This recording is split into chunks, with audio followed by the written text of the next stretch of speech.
Bapak Ibu Saudara yang dikasihi oleh Tuhan Yesus Kristus.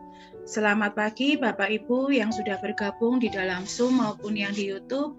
Kembali kita bersyukur ada di hadirat Tuhan di pagi hari ini. Untuk mencari hadirat Tuhan dan wajah Tuhan, mari Bapak Ibu Saudara yang dikasihi oleh Tuhan Yesus Kristus, kita akan memulai ibadah di pagi hari ini di Menara Doa Segala Bangsa. Saya ucapkan selamat pagi kepada Bapak Ibu Saudara-saudari yang terkasih. Shalom pagi. Shalom, selamat pagi Bu.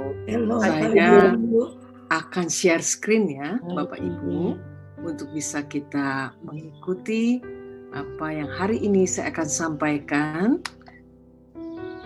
yaitu tentang kuasa doa ya. Bisa terlihat? Oke. Bisa terlihat Ibu Bapak dengan baik? Bisa Bu. Bisa ya? Oke. Jelas Bu. Terima kasih. Yakobus pasal 5 ayat ke-16. Mari kita akan baca bersama-sama. Doa orang yang benar, bila dengan yakin didoakan, sangat besar kuasanya. Sekali lagi, doa orang yang benar, bila dengan yakin didoakan, sangat besar kuasanya. Kita perhatikan, di sini ada kalimat doa orang yang benar. Siapakah orang yang benar?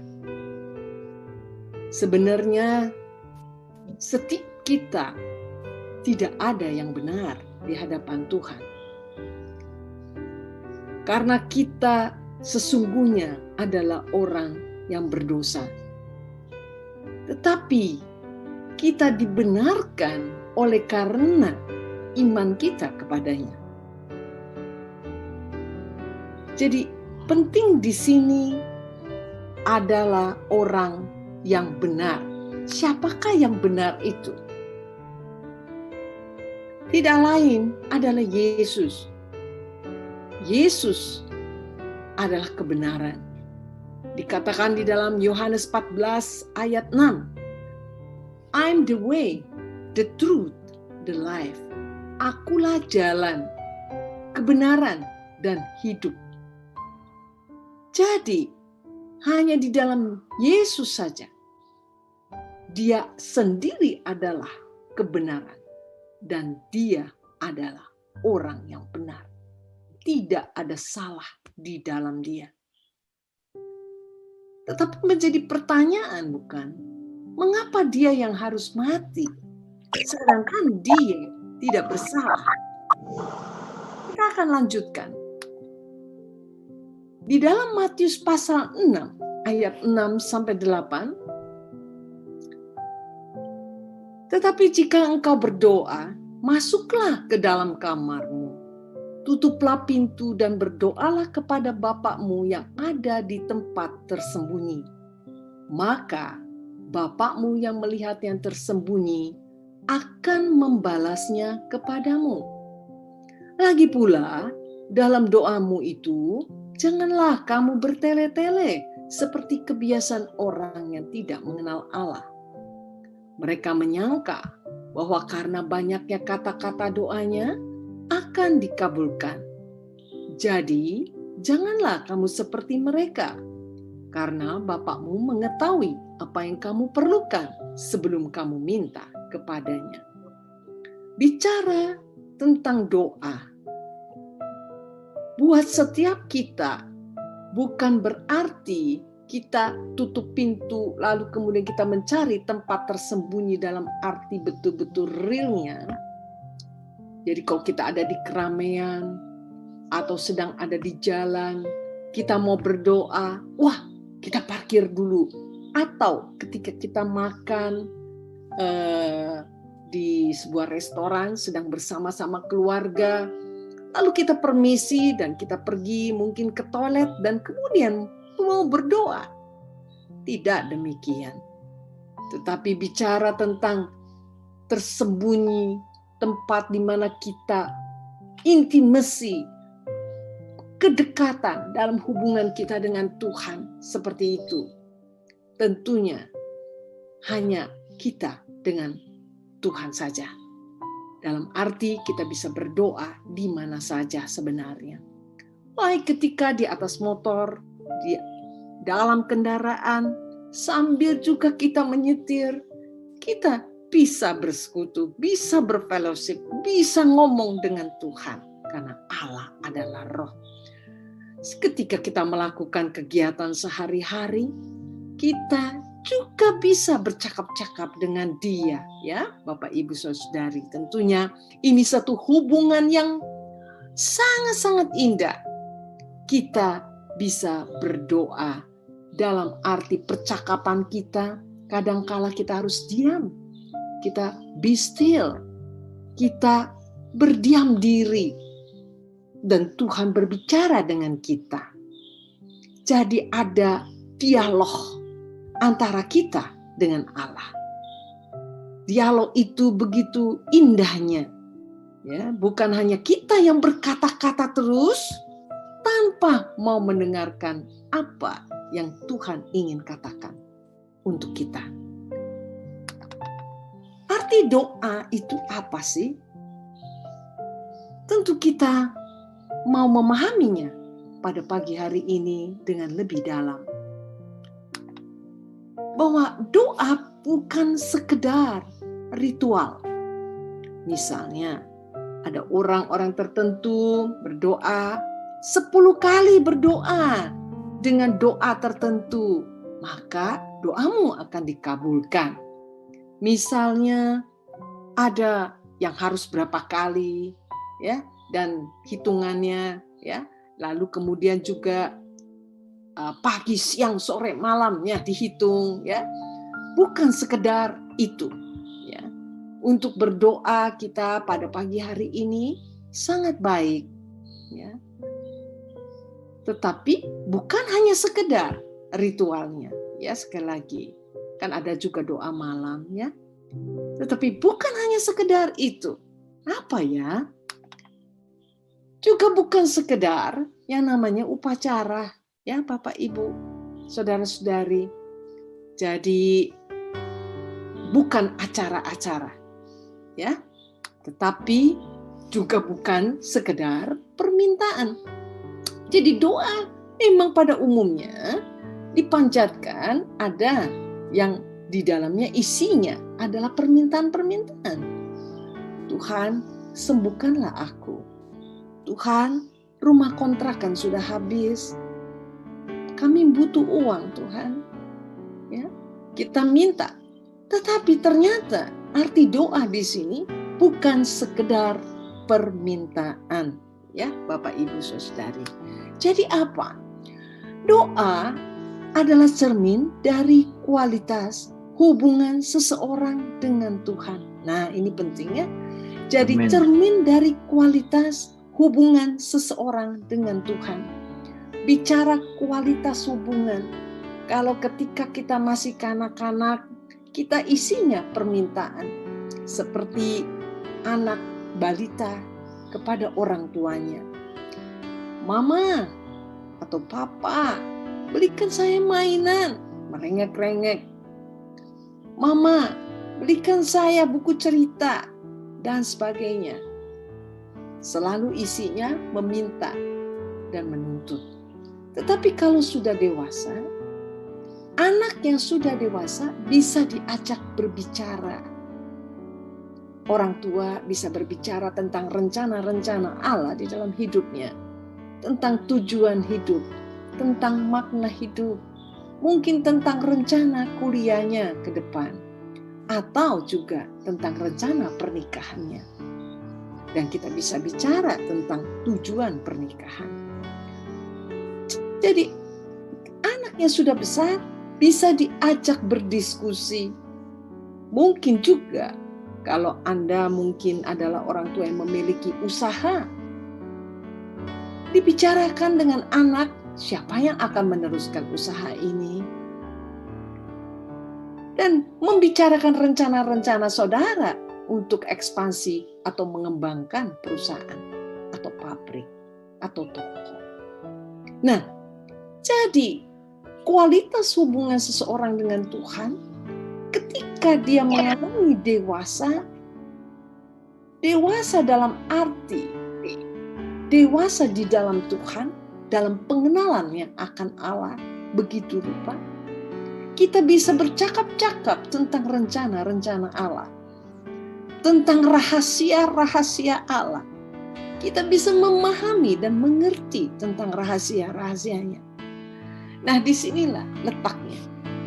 Doa cermin dari kualitas hubungan seseorang dengan Tuhan. Di dalam Matius pasal 6 ayat 12, Bapak Ibu, Saudara-saudari, saya cuplik dari doa Bapa kami ya. Saya ambil yang Matius pasal 6 ayat 12.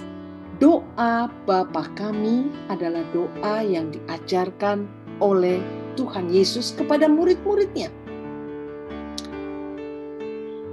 Dan ampunilah kami akan kesalahan kami, seperti kami juga mengampuni orang yang bersalah kepada kami. Perhatikan baik-baik Bapak Ibu, Saudara-saudari yang terkasih. Ketika kita minta ampun, tapi ada kalimat seperti kami juga mengampuni orang yang bersalah kepada kami. Mengapa ya mesti ada kata seperti ya? Ada kata seperti, apa maksudnya? Dengan Yesus mengajar seperti ini, apakah pengampunan itu ada syaratnya? Apabila kita datang kepada Allah, kita berdoa, Tuhan ampunilah dosa-dosaku. Dan pada kebiasaannya kita berhenti di situ, bukan?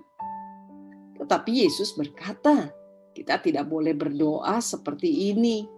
Setiap kali kita berbuat dosa, kita cuma berkata, Tuhan ampunilah dosa-dosaku.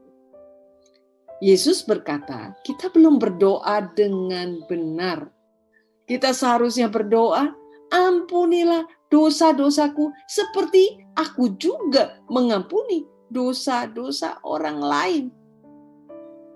Sekarang, tentu kita paham mengapa Yesus berkata seperti itu. Kita mesti juga bisa memahami ya.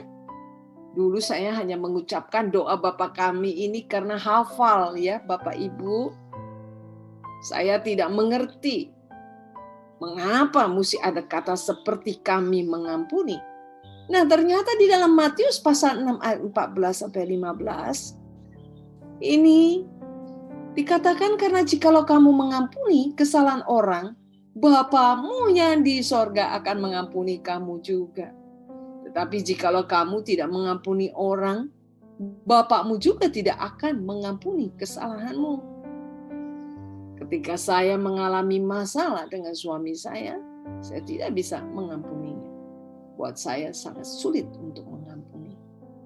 Tetapi ketika saya memahami, mengerti, mengenal Allah lebih dalam, saya baru mengerti arti pengampunan dan arti yang dikatakan karya keselamatan itu. Jadi Bapak Ibu, sebenarnya mengampuni itu keuntungannya adalah dari kita. Orang yang kita ampuni, dia dibebaskan, dimerdekakan. Ternyata kita juga menjadi merdeka. Ya. Nah, karena formulanya seperti ini ya, Ibu Bapak.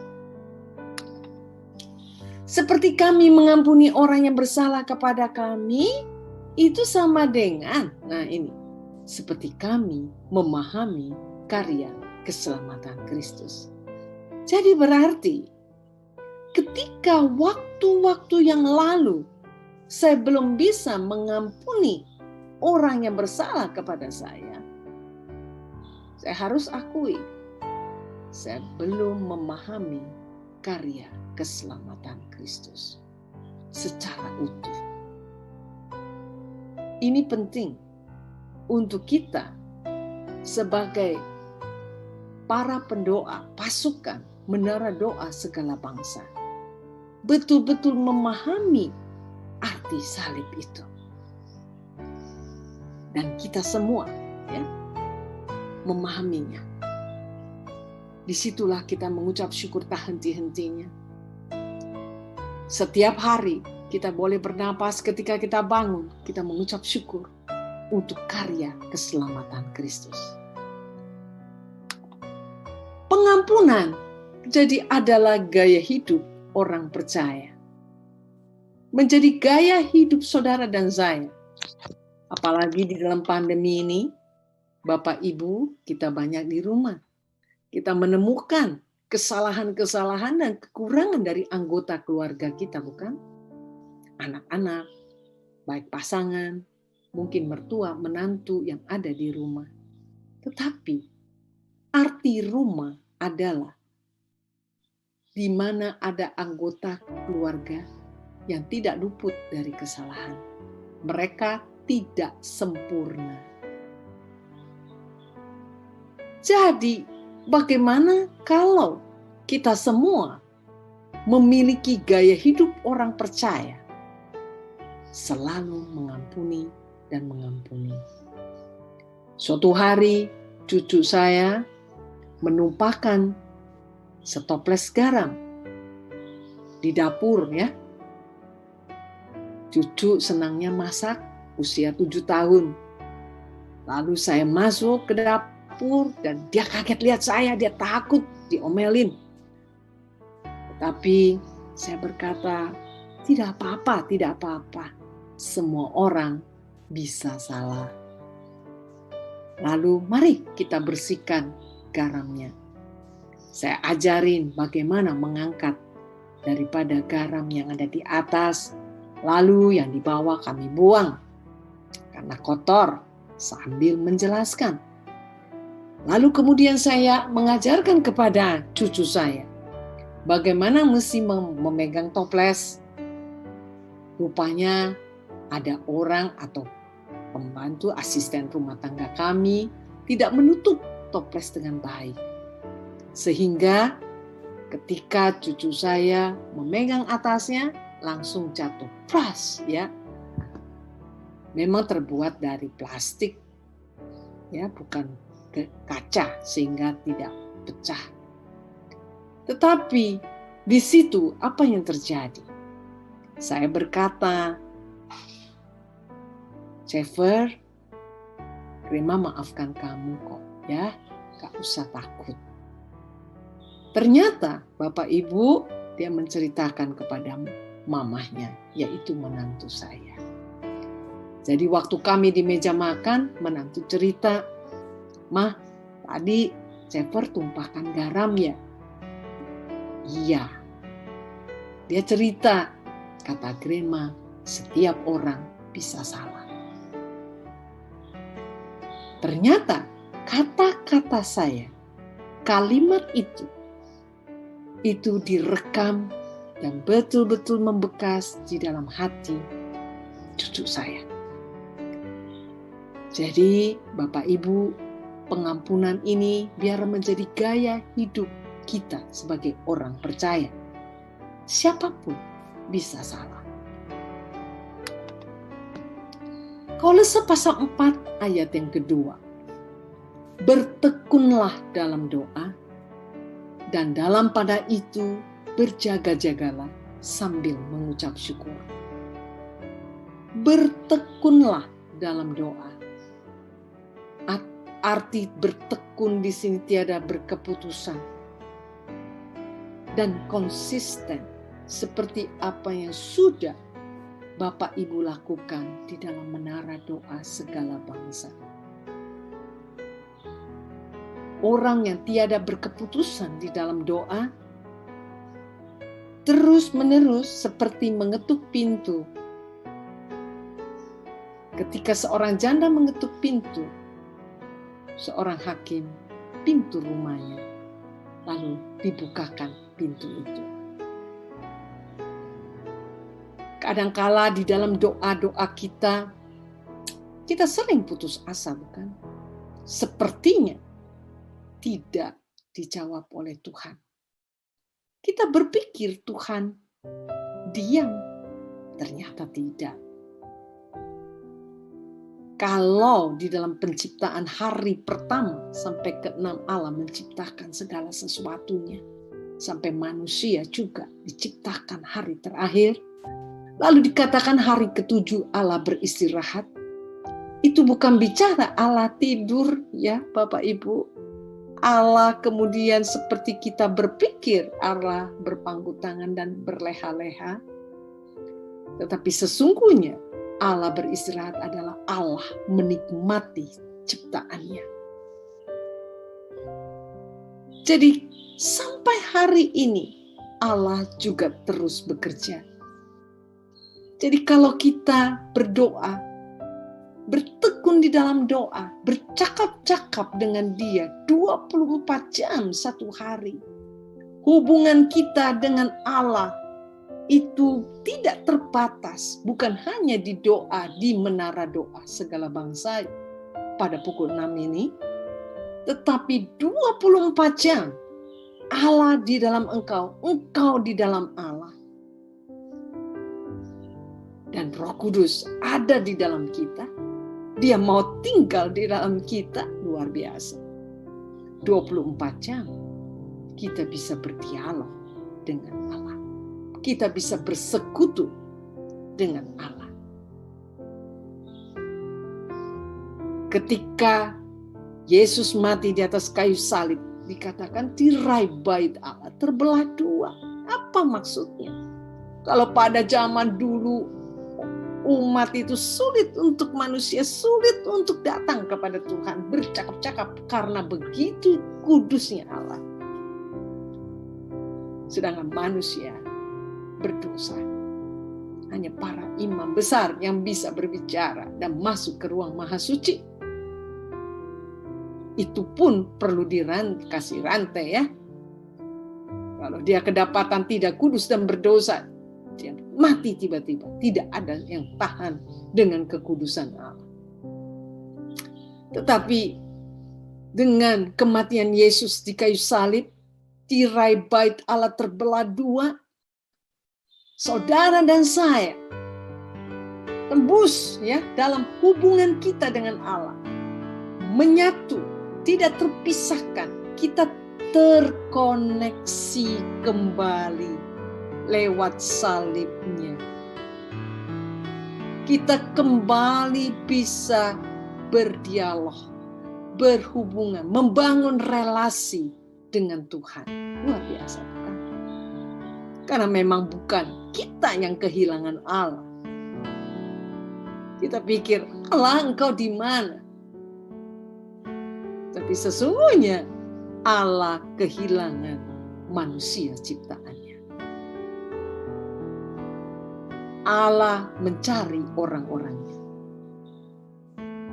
Allah sangat-sangat lebih lagi sakitnya ketika manusia harus terpisah dengan Dia.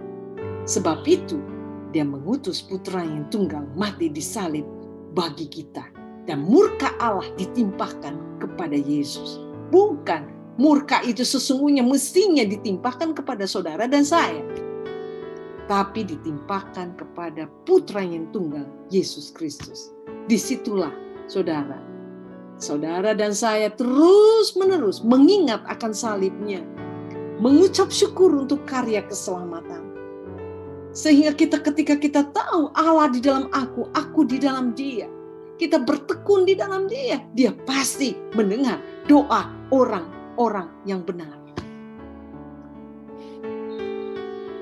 Dia tidak tertidur dan Dia bekerja.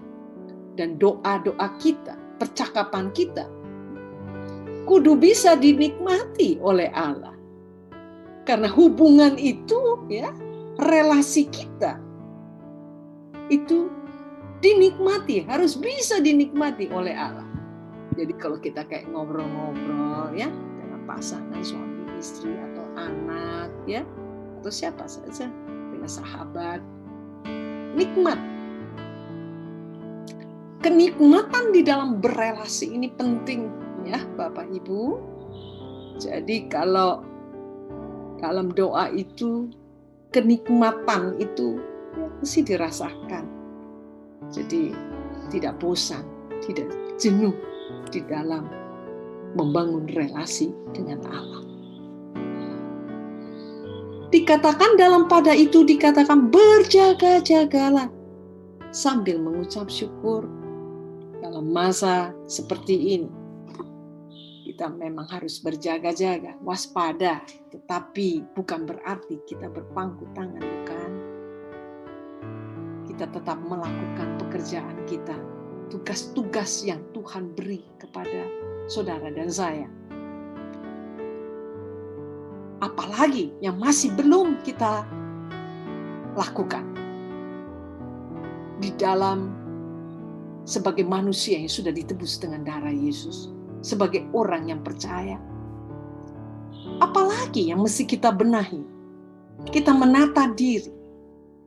Selain kita menata diri kita sendiri, kita harus cerdas di dalam mencintai dan tidak menghakimi. Kita menata emosi kita, cerdas di dalam emosi, sehingga orang-orang di sekitar kita ketika melihat, Mama, Papa kok sekarang lain ya? Atau kok kakak lain ya? Berubah ya? Kok sekarang lebih sabar? Gak suka marah-marah ya? Nah seperti itu ya Bapak Ibu ya. Selain kita menata diri, lalu kita melakukan tugas-tugas. Jadi berjaga-jaga bukan berarti terus kita berkata begini, Tuhan sudah mau datang, lalu kita bilang, sudahlah tidak mau ngapa-ngapain ya, keliru juga. Karena harus kita selesaikan tugas-tugas kita. Saya masih berpikir terus dan bertanya kepada Tuhan, apalagi Tuhan yang harus saya lakukan. Saya tidak merasa cepat untuk puas diri. Umur saya sudah 60 tahun ya Bapak Ibu. Anak 3. Mereka sudah menikah. Cucu 2 orang umur 10 tahun dan 7 tahun. Saya belajar terus karena harus punya value yang dihidupi. Long life learners. Pembelajaran seumur hidup. Saya belum merasa sempurna sampai hari ini. Saya masih terus berbenah diri. Apalagi Tuhan yang harus aku lakukan di dalam masa-masa seperti ini. Bapak, Ibu, Saudari, terlebih dalam segala hal bidang, dalam juga urusan pelayanan gereja, dalam pendidikan, semuanya bisnis mesti dicari bentuk-bentuknya di dalam berjaga-jaga, ya. Karena kita harus juga menghidupi keluarga kita, bukan? Sambil mengucap syukur, itu memang tak henti-hentinya mengucap syukur, ya.